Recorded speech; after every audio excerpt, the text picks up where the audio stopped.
right. Gernot, how you doing? Hello, Good to see you. good to see you too. I'm doing great, thank you. Hey, thanks for joining us in the Skybound RC podcast. It's so great to have you here. Yes, it's great to be here. We talked about it quite a time ago, and now we finally do it. Maybe to get started, why don't you give a quick intro about yourself, about how you got started in the hobby? Yes, I'm 32 years old now. I started flying at the age at 6. I came into the hobby because my parents were flying, so I grew up like when I was a small baby. I was always with them on the airfield. And my father was always building model airplane as his main job. So I really grew up with this hobby. As I said, with 6 years, I started to fly by myself. And in the year 2000, so 23 years ago, I flew my first aquaglider competition. And in 2001, I started with IMAC with the big planes. So I'm in this competition scene for very long time till now, but I still have a lot of fun doing it, and I really enjoy every competition and practicing for it. So it's a great hobby. I imagine that when your parents were flying RC couldn't be very popular, right? Like I don't think technology was the the way it is today. What type of planes do you remember starting flying when you were a kid? Uh, yes, it's true. It was very different. There was no flight simulators at this time or no form airplanes. I started with a wooden glider with elevator and rudder only. Uh, but I was not so talented at the beginning. And then my father built electric glider for me with ailerons, elevator, rudder, and throttle. And with this, I started to learn flying quite good in the teacher-student mode, uh, connected with a cable at this time. And that's how I began.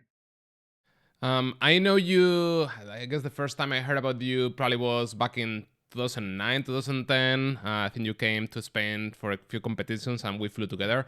But I think not only you are a great pilot that has been competing in many different categories with a lot of success, but you also basically RC is your full-time job these days, right? You build planes for people. You have different models that you've designed yourself. Can you talk about that side of the hobby for you?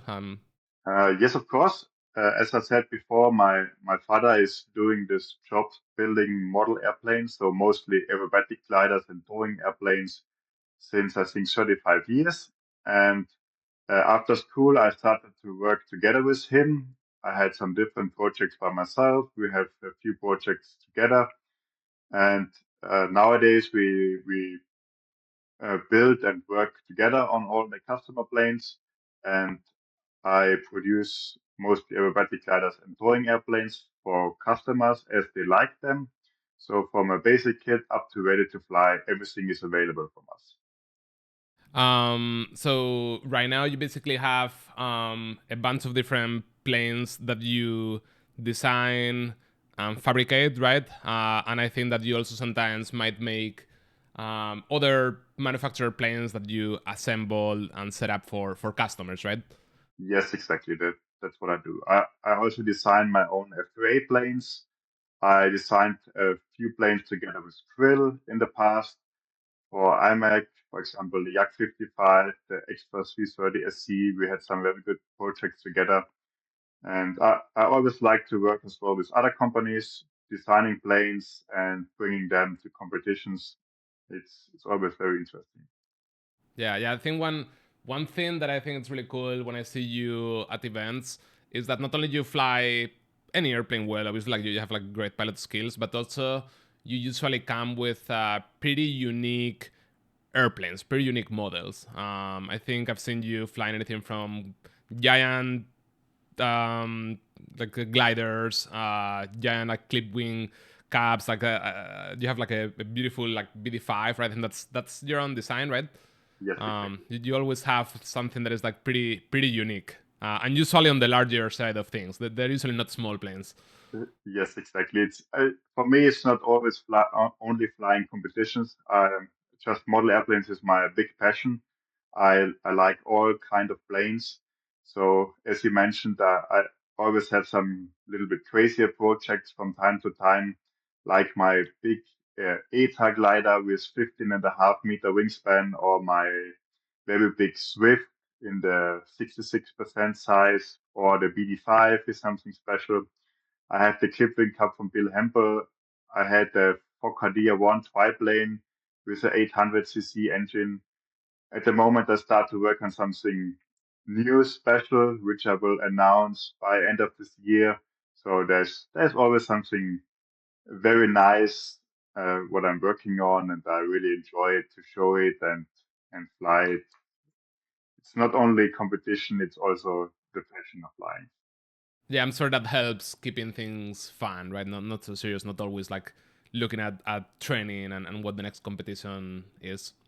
Exactly. Yeah, that's for me. That's very important to try and do everything and not only focus on one competition or on one class. I try to do different stuff and different categories to try something new, not always stay with the same. I think I recently saw you with, I believe it's a Sukhoi. It's a big Sukhoi, red and white, with a radial engine. Yes. It looks kind of scale, but it looks like you were having a lot of fun with it, doing some aerobatics, even some 3D. That looked really cool. I don't think you often see that type of plane with that type of engine, doing a bunch of like nice 3D aerobatics. Yeah, that's true. It's a Sukhoi Su-31. It's made in Czech Republic by Radim Horky. It's actually really scale from all the dimensions, so it's not modified. It has 3.6 meter wingspan and with a Wallach 250 radial 5-cylinder engine. It's a really fun airplane. It's of course it's not for precision or competition flying. It's just to show something different and having fun with other kind of plane and showing some easy 3D with a plane like this. It's so completely different than the 120cc freestyle planes nowadays. So it's like kind of slow old school freestyle. Looks really cool. It seems like it's a great demo plane. Looks like it's a great plane just to fly for fun for yourself, right? Yes, exactly that it is.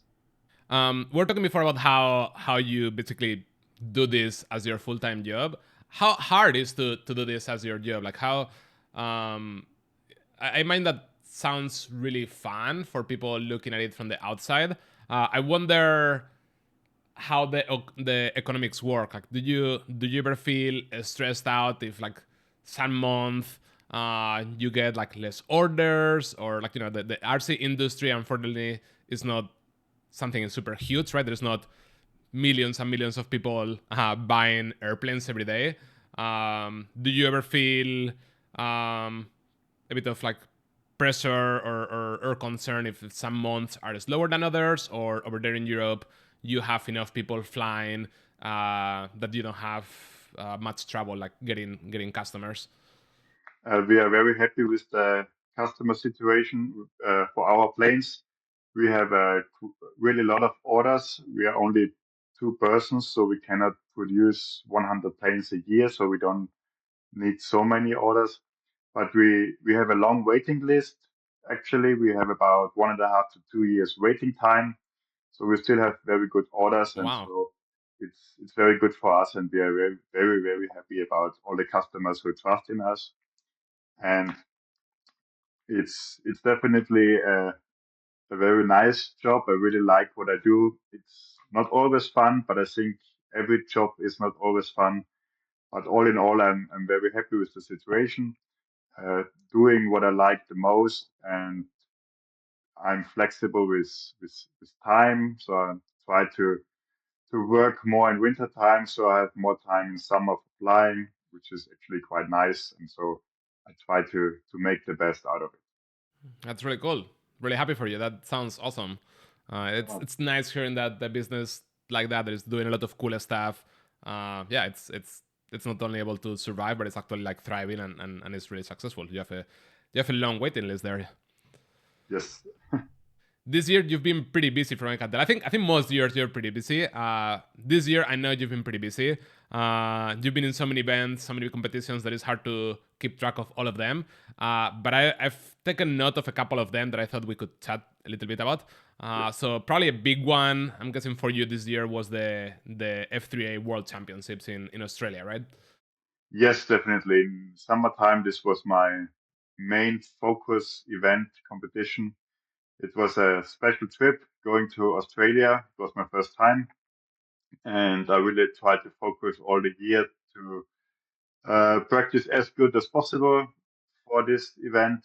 Uh, at the end, I was not 100% happy with the final result, but all pilots were flying so good, and we could see very very good flights, and the distances between each pilot was so small, so everything could happen. And at the end, fourth place is still very good for a world championship, I think. And I will try again in 2 years in the USA for the next time. Yeah, I was gonna say for people that might not be very familiar with the F3A World Championships, this is probably one of the hardest competitions in fixed wing RC airplanes that you can go to. I know that there's a ton of people coming in there. I think each country brings really good pilots. I think just even just even making it to the World Championships, it's really tough. And then getting anywhere close to the top 10 is very difficult. So I believe you got fourth place, and I think you were extremely close to podium, right? You were extremely close to, I think it was Jason Solman who got third. Yes, exactly. I was during the competition. I was always on third place, and in the last round, I dropped from 3 to 4. And at the end, I think it was 3 points different between me and Jason Schulman out of 3,000. So it was very, very close. So it was in this moment a little bit disappointing, of course. But at the end, I was super happy with my flying and what I could show at the World Championship. And this just motivates me even more to work harder for the next time. And you've been, how long have you been flying F3? Because I always knew you mainly from IMAC, so that has like the precision components, obviously with the known routines, the unknowns, and then the freestyle. So I guess the IMAC known routine is probably the closest to F3A that you had flown before. When did you start flying F3A? It's actually quite a long time ago. Uh, my first competition was I think, in 2008 or something like this. But in this time, I was mainly focusing on IMAC. And from 2013 on, I switched to have my main focus on F3A and just doing a little bit IMAC, like the shootout, which I always really enjoyed to do. So it was my first F3A World Championship was 2015. Then it was 2017, 19, and 23 now. So it was my fourth time at the F3A World Championship. How do you find uh, switching back and forth between the precision parts of iMac and F3A? Like I usually see most pilots do one or the other one. There's very few pilots that do F3A and iMac, even though there's obviously a lot of similarities. Do you find them pretty different? Do you think that you need a lot of adjustment time if you want to go back and forth? The basic things are very similar in my opinion. Uh, the precision, the radiuses, and the lines, rows, it's all very similar. Only the planes changes, of course, quite a lot. But I always flew or flies very different planes, so it's for me not that big problem to switch from one plane to another. But of course, to if there is a main competition like the World Championship F3A or the Tucson Shootout, I always uh, try to have about 1 month before that I only focus on one class, so I can really get used to the one plane for 100%. Because as you said, there are only a few pilots who do both. If you go for the US, it's Andrew Jeske or Jason Schulman who do both on very high level, and that's not so many guys do it, but I really enjoy it, and it's always a good fun. Let's chat about your plane, the plane you use for that World Championship, because I think you've been always flying, or at least recently you've been flying F3A with your own designs, right? Exactly. My first own design F3A was in 2011 together with a friend, and most of the time I switched planes every second year. So this Bavanora, which I flew this year, was a new designed biplane. It's based on the monoplane version, which I was flying last year at the F3A European Championship. And I really liked how it performs. It's a little bit different. It's quite a big biplane compared to many others on the market. We'll do some modifications for next time, and there will be also a kit available next year for this plane. So I always try to give the possibility for other pilots to use also my plane in competition and for fun. Is that like an all fiber plane? Is there any balsa? What type of construction is that plane? Uh, the fuselage canopy, rudder, landing gear, and so on is composite, and wings and elevator is made with foam and sheeted with balsa and then covered with overcover. That's how this one is made. Can you talk a bit about the process that you use for, I don't know, from conception? How do you go about the design, fabrication? Do you do everything in house? Do you work with some other company to get some of this stuff done for you? We try to do mostly by ourselves. Uh, we have someone in Slovenia close to us who is producing the fuselage for us, and we do then the cutting of the wings, sheeting, and then all the work which has to be done until it's ready to fly. So most of the work is done in our workshop and by myself, and so I always can adjust some things if I think something could be better this way. And I'm doing the testing by myself, all the setup and everything is done by myself.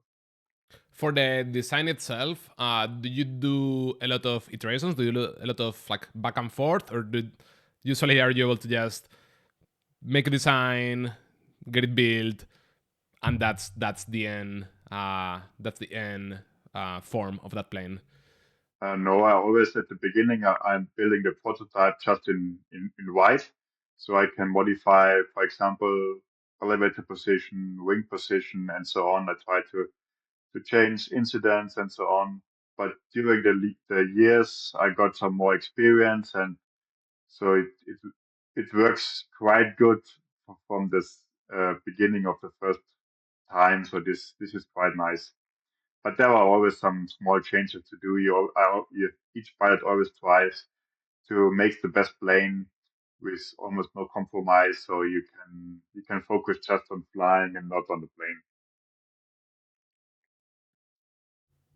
How does it compare to the? I guess the Pavana is the monoplane it shares Exactly. the fuselage with, right? Like how does it compare the biplane with the monoplane version in terms of flying characteristics? The fuselage is exactly the same. It's no difference. Just two wings instead of one. Uh, for my style of flying, I like to fly slower and not so big.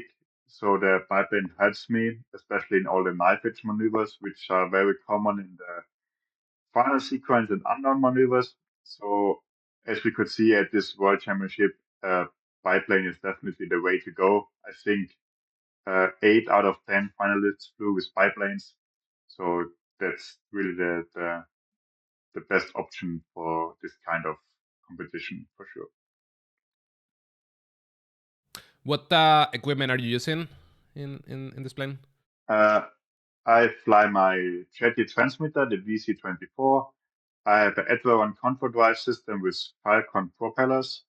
I have all around high-tech servos, Thunder Power batteries. I fly 10 as 5000 milliamps, so to stay below the 5 kilo limit. And that's my main setup for this F3A plane. Most pilots like fully focus on F3A. They don't switch back and forth between IMAC and F3A. You not only do also some IMAC stuff, but on top of it, I think I saw you uh, winning an aerobatic glider competition just a few weeks before flying to Australia. Is that correct? Yes, exactly. That's actually my category, which I fly since the beginning. I grew up with aerobatic glider competition. My first competition was an aerobatic glider competition, and I always try to fly 2, 3 competitions per year. I really enjoy it. It's completely different than flying with aerobatic planes because you have no swaddle. You have some special height and known and unknown maneuvers to fly. So you have to go with the energy of the plane, and that's always very nice and very interesting. And as you said, I could win the German championship end of July, so a few weeks before I flew to Australia. And I really enjoy these competitions, and I always try to do a few in a year. Can you talk a bit how those type of competitions work? Is it like the same concept as an F3A or an IMAC competition where you have a set routine of maneuvers and you are judged on precision, positioning, that type of stuff, or how does it work? It's very similar to all F3A or IMAC competitions. We fly in 2 different classes. We have advanced and unlimited. The difference is that the sequences are different, and the altitude where we start is different. So the advanced class have an altitude to start from 450 meters, and unlimited has 550 meters. Unlimited has more altitude because they have more maneuvers and more complex maneuvers. We fly non-sequence, which it lasts for 2 years, and then we fly in each competitions 2 unknowns and one kind of freestyle round, which is with music and smoke, and every pilot can fly what he wants. So it's like freestyle to music with smoke, and it's each maneuver is judged with some criteria. They are very similar to F3A or IMAC. So position is very important. Placing is very important. So it's very interesting to do it, especially if it's very windy and or if we have difficult unknowns. We have to figure out to have enough height for each maneuver so you can do all maneuvers in the one flight. Do you feel that the aerobatic experience on propeller planes translates pretty well to the gliders and the other way around? Yes, yes, definitely. I think I have a little bit of advantage that I fly a lot of F3A or IMAC. This helps me really a lot in the glide aerobatics as well, definitely. The other big competition so you go to was the Extreme Flight Championship, the European version of the Extreme Flight Championships in Czech Republic, right? Uh, this was exactly 1 week after F3A World Championship in Australia. So I really had no practice at all. This was just for fun to see some old friends again and just to have fun. I had 5 practice flights before the competition, so I was really not prepared at all. So I had no expectations, and it also didn't go so well. But this doesn't matter. I had other main focuses this season. F3A World Championship was very important for me, and beginning of the year in March, the F3P Indoor World Championship in Lithuania. This was also my main focus for this season. Yeah. No, you've definitely been pretty busy. I did see some nice flying in the Extreme Flight Championships, though. What plane did you use there for the propeller category? Uh, I was flying with an Extreme Flight MXS with a DA150 because they had the rule that the plane has a minimum wingspan of 2.8 meter and minimum of 150 cc. So there was not so many options for me. I had no bigger freestyle plane ready at this time, and this MXS fits quite good, and so it it worked well for me. Yeah, that was an interesting rule that I saw kind of last minute coming. It's kind of unusual now that I think in the past couple of years freestyle competitions with giant scale planes have been very focused on the 120cc size plane, right? I think they've gotten much more aggressive, much more dynamic, much faster pace than it used to be. And I think those type of planes seem to fit that style of flying pretty well. Yeah, Yes, what are your thoughts about how freestyle has been progressing? Like you were doing high level competition in freestyle 10, 15 years ago. So you've seen in person the progression of freestyle. How do you feel about how things are moving and progressing? yes, I'm in the freestyle category very, very long. I think my first winning big competition was in 2007 European Extreme Flight Championship. At this time, we were flying with the 3-meter katana from Krill. Flying style was completely different than nowadays. We did not have so fast rolls. It was not so aggressive. But in my opinion, it was more to the music with a little bit more emotions, maybe. I don't know. It's hard to say. Nowadays it's much more complex. The maneuvers are way more difficult, but that's because the planes changed, the servos changed, the planes has more power than we had before. So really completely different nowadays and very impressive what all the young guys can fly and can do with the planes. Really, really nice to watch. It's definitely been changing quite a bit. I do remember many years ago, one of the first changes I saw actually was you and Krill Model coming up with some of their airplanes with significantly bigger ailerons. I think with Krill Models, one of the typical issues I had was that they were relatively sluggish, relatively slow roll rates. And I remember seeing you flying some, I believe it was maybe an extra, with like significantly bigger ailerons and significantly faster roll rates. I think that's one of the first things I saw in Europe in terms of moving these freestyle planes towards faster. This was definitely one of my ideas with Krill together. First time we had this bigger ailerons was in 2009 with the Yak 55. Uh, Before the Yak had the standard elastic flap ailerons with normal size, and then we made a new wing with really huge aileron, center hinged aileron, and the roll speed in 2009 with this plane was really different, but it was great. It was a lot of fun, and also the extra then had big ailerons, and the roll speed with this 3-meter planes was really good in my opinion for this time. Because nowadays with the smaller planes, we only see 120cc planes in freestyle anymore. Especially in the US, I think only 120cc planes are popular, and they are of course more aggressive than the smaller ones. The bigger ones, sorry. And then in the Extreme Flight Championships, you also participated in the jets category, right? I think I saw you flying with Luca Baumann with the RSXL.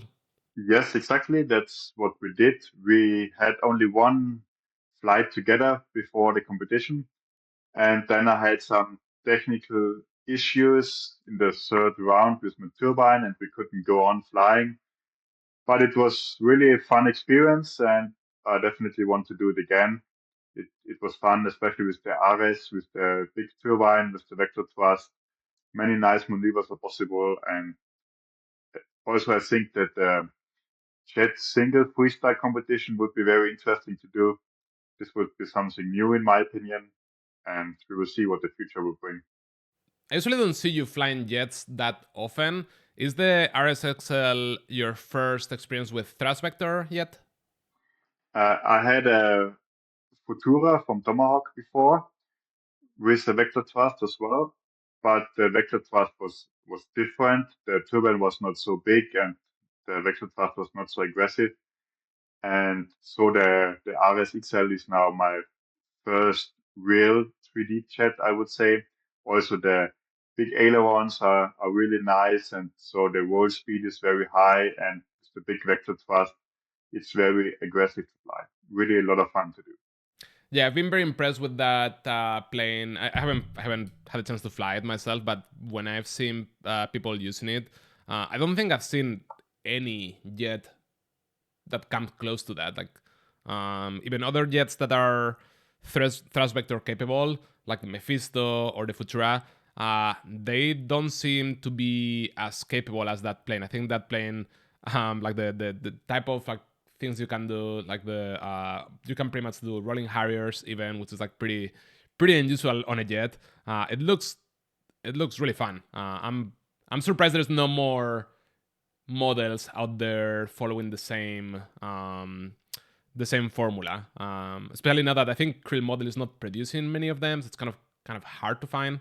Um, This is true. I think it's the best 3D freestyle plane on the market at the moment, with which is most aggressive to fly because like Mephisto or Fortuna, they can do very good Harrier or torque roll or flat spin, but all kind of Harrier rolls or rolling loops and so on, the RS is really great and performs really awesome. And as you said, Trill is not producing at the moment. They are working on different planes at right now, but they will come back next year, and I I hope that there will be more RS on the market. have you thought of making some kind of like aerobatic jet of your own design? I thought about it, but I don't think that I will do it because time is already a problem with all my projects and competitions and shows. So for jet category, I will stay with the RS in the trill plane, and I do my other planes by myself. That's enough work to do. Makes sense. Yeah. And yeah, the other big competition I think you had this year was the F3P World Championships, right? Like the precision aerobatics indoor, Exactly. where, Yeah. where you actually, I believe you not only won, but you have been winning that for a while now, right? Yes, exactly. This was the fifth World Championship in F3P. The first one was in 2013. Then we had 15, 17, 19, and 23. So we lost 21 because of the Corona time. And as you said, it's uh, my first World Championship title in F3P was in 2013, and from this time on, I could win every World Championship. So I'm in F3P position. I'm right now the only World Championship which exists, which is actually quite nice. Can you talk a bit about what F3P is for those people? I don't think that F3P is very common here in the US either. I think in Europe, those hard winters make this a bit more appealing for people over there. So F3P is actually F3A flying inside a gym or a hall. Uh, Special planes are made for it. They are made out of carbon rods covered with a very thin foil, super light. Uh, Popular weight is between 45 and 55 grams, ready to fly. Wingspan is about 90 centimeters and length is about 1 meter. We fly coaxial systems with 18 to 20-inch props, and we have uh, known sequences to fly. We have a preliminary sequence and then a final sequence. We fly 4 preliminary rounds at the World Championship, and then the finalists fly 3 final rounds. And at the end, we have a world champion in F3P precision. There is also, since uh, last World Championship and this World Championship, a musical World Champion title. So this was now for the second time. I competed there as well. 2019, I finished second behind Donatas Balsoulis from Lithuania. And this year, I could finish second as well after Donatas. So we had the same result as 4 years ago. And we will see what will go on in 2 years at the next World Championship in Switzerland. Yeah, I remember 10, 12 years ago when I started seeing F3P and indoor aerobatics. I did play a little bit with some indoor planes back in Spain. And I remember back then the F3P sequences were fairly fast. I think that the planes were relatively simple, foam planes with small electric motors, but they would. I think the typical thing is that you would make something as simple as a loop or a square loop, and the downline, the plane would be descending so quickly that you would have to like recover into horizontal lines very, very quickly. Nowadays, that has changed drastically. I think that the planes have gotten so light, and the flight is actually surprisingly slow, right? Like the downlines are they take much longer for the plane to go from the top of the gymnasium to the floor, and they are Exactly. much more precise. They're much more calm. Exactly. I fly F3P since 2007, and the change in the planes was is really crazy. How they changed in the last 15 years. The size is about the same, but the plane over there 2007 was about 180 grams, and now this the same size plane, maybe even a little bit bigger, has now around uh, 50 grams. So it's big change in the weight. Even also the engine has a big change. Back then we flew a normal outrunner with a 9-inch prop. Now we have a coaxial system with two props, 18 to 20 inch. So the brake on the downline from the engine is very good. Then the very low weight of the plane. So a slow, constant flight is now really possible. And it's, in my opinion, it's really amazing to watch how slow and precise these planes can fly nowadays. It's really, really impressive, in my opinion. There are videos online from the World Championship, which you can see how constant these planes can fly. Yeah, no, it's really crazy. It would be really interesting for somebody to go look at one of those like 2007, 2008 F3P videos of some top pilot, and then watch a video from 2023, and it's a world of a difference. Like the technology has changed drastically. Flying skills have also improved, obviously, but I Of think course, the technology behind the planes it's totally different. it's really completely different. It's a different class now. The maneuvers gets more and more complex because the planes are slow, so you can do more inside the maneuvers. So it's really completely changed. But that's very interesting in this class. Always there is always some change and improvement in the technique and the planes, and this makes it very interesting. Do you feel like the airframes, the electronics, the motors are more or less at a pretty stable state? Do you feel like most people are more or less using the same equipment nowadays, or are people still bringing some kind of like radical new ideas when you come to a new competition?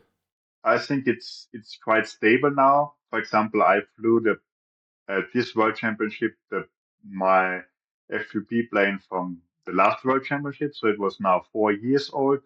The only thing that changed was the engine setup because there is the 2019 we had 18-inch props, and now we changed to 20-inch props, so bigger props, lower RPM, which makes it even better for constant flying. So that was the only change I made on my plane. So you can see that nowadays it's not necessary to have a new plane each year. It's a little bit more stable than it was in the past years where the improvements were each year very high. So you always had to change and improve your plane, but it's a little bit more stable now. We've talked about all these different categories where you compete. So you have IMAC, freestyle, you do some jet flying, some gliders, F3A, F3P. Is there anything else that we haven't covered? Do you do any scale or anything like that? No, so that's actually all I do for competitions. But I think it's it's enough. It's a good amount, yeah. I don't think I know many people. that even have a plane on each of those categories that they fly often. When you are juggling so many different type of flying, so many different type of competitions, do you ever struggle figuring out what to do? Like, what should I fly today? Should I go train some F3A? Should I like test the new Sukhoi? Like, do you ever have trouble figuring out what to do, or I think the calendar makes things pretty clear for you to decide. Yes, the calendar helps for sure, but sometimes there's not enough time to test or work on my fun airplanes. Like the Sukhoi, for example, it took quite a long time to finish it and set it up because there was just not enough time. But mainly in winter time, I do F3P because we have quite a lot of snow and very cold temperatures. So flying outside is not possible for me. F3P season goes from December to middle of March, and then I switch to F3A or IMAC for the summer season. So it's mostly based on the calendar what I do. So you've been involved in the artsy world basically all your life, whether it's as a kid going with your parents, learning to fly, competing, building planes for customers, going all over the world in competitions and big events. Um, do you ever feel burnout? Do you ever feel like you don't have the desire or the energy to go flying or to build this new plane? How do you keep motivated? Because when I see you, you always seem really excited about going flying, about like making this new plane. How did you keep yourself yeah, so excited about this, spending so much time on it? I'm very lucky that uh, after so many years, I still have the motivation and the passion to do it. I don't know how it comes. Maybe because I do so many different styles of planes and flying, so it's always something new and exciting. That's maybe one reason, but I don't know what the future will bring. I'm sure it will change because of maybe not so much time anymore. So I have to focus more on one competition class and not doing so much differences. Obviously, I don't know. At the moment, everything works very fine, and I'm happy what I do. I still have my passion and motivation, and I hope it will go on like this for the next years, and then we will see what's going on. When you go to events to do demo flights or to go to a competition, I think you have some advantage in comparison to other people in terms of the amount of experience that you bring. That obviously helps in terms of flying skills and mindset. But at the same time, I can imagine that sometimes you could feel additional pressure because people expect great things of you. When you go fly, do you ever feel anything like that? Do you ever feel like, oh, I need to do really well because people are looking at me, people know me, I won this competition, so this time I should, if not win, like get pretty close, or is that something that you've already yeah, with your experience you don't really think too much about? Uh, there is definitely pressure uh, if I go somewhere on a competition to to have a good result, of course, because as you said, the other people are expecting the good result from me. Because I was lucky that in the last, I don't know, 15 years, I always could show good results on different competitions. So if I go somewhere, the people expect that I will be good again. So this definitely makes some pressure on me, and I try to handle it as good as possible. But it's not always possible to make the best performance. I think that's in every sport the same. It's not possible to show 100% each time, but I always try my best on each event or competition. And if it works good, I'm super happy. If it doesn't work so good, I don't listen on the comments of other people, but I'm still unhappy about myself if it didn't work as I want. But that's the way in life how it is. And next time I try again, and I push more and try to make it better again. So that's how it is. When you are not busy with some kind of project on a timeline, like you're building a plane for somebody, and you need to help set it up, or you are training for some competition. If you are able to just go to the field just for fun, what's your plane of choice? What do you bring just for fun? That's always different because I have so many planes in my hangar. I'm a little bit collecting different kind of planes. I have a few jets. I have some nice gas planes. I have really nice gliders. So if I really have time to go for a weekend just to have fun, I very often pick a special glider or bring one of my jets, like my BD5. I have a big BC-21 or the Ares or whatever, just to have some fun and enjoy this great hobby.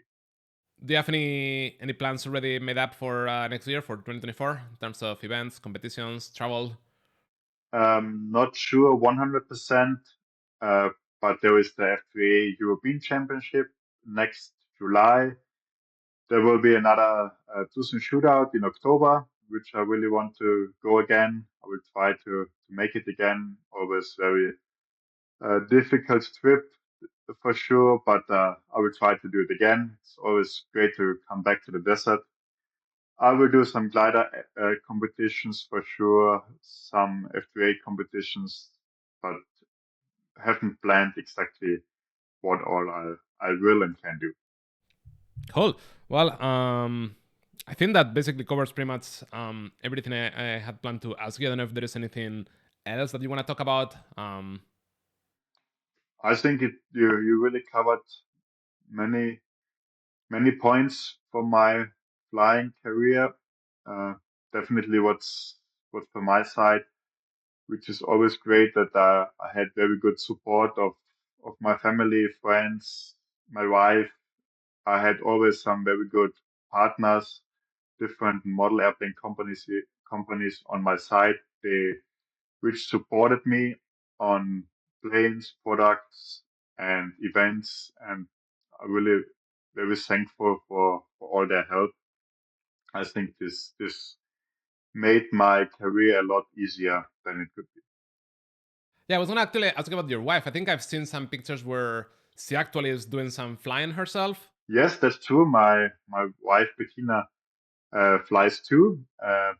When we met each other many years ago, she had no ideas about model airplanes, but she got interested and we started to fly with a form glider with electric engine. And nowadays she also can fly the big planes. She has a big Planik aerobatic glider. She has a big Kajungmeister, and she really performs and flies very, very good. And I'm proud of her what she can already do. That's awesome. That I'm sure that makes things much more fun if you can go to some events with her, and she's not only there just kind of keeping you company, but actually enjoying seeing planes. If she enjoys the hobby, I think that helps a lot. Yeah, definitely. And she also called for me at the shootout last year and 2019, and this worked very good as well. She did a very good job, and it's not very common that your wife is your caller. Yeah, no, that's awesome. It's a really good setup. Yeah, Awesome. Well, I think we can probably stop it here. Thank you so much, Gernot. I think that was super fun. thank you too. Yeah, I hope we can meet in person again, maybe next year for the shootout. That'd be nice. Yeah, definitely. So it was fun to talk to you, and thanks for the interview, and keep in touch. So yeah, Yeah, see you. Goodbye.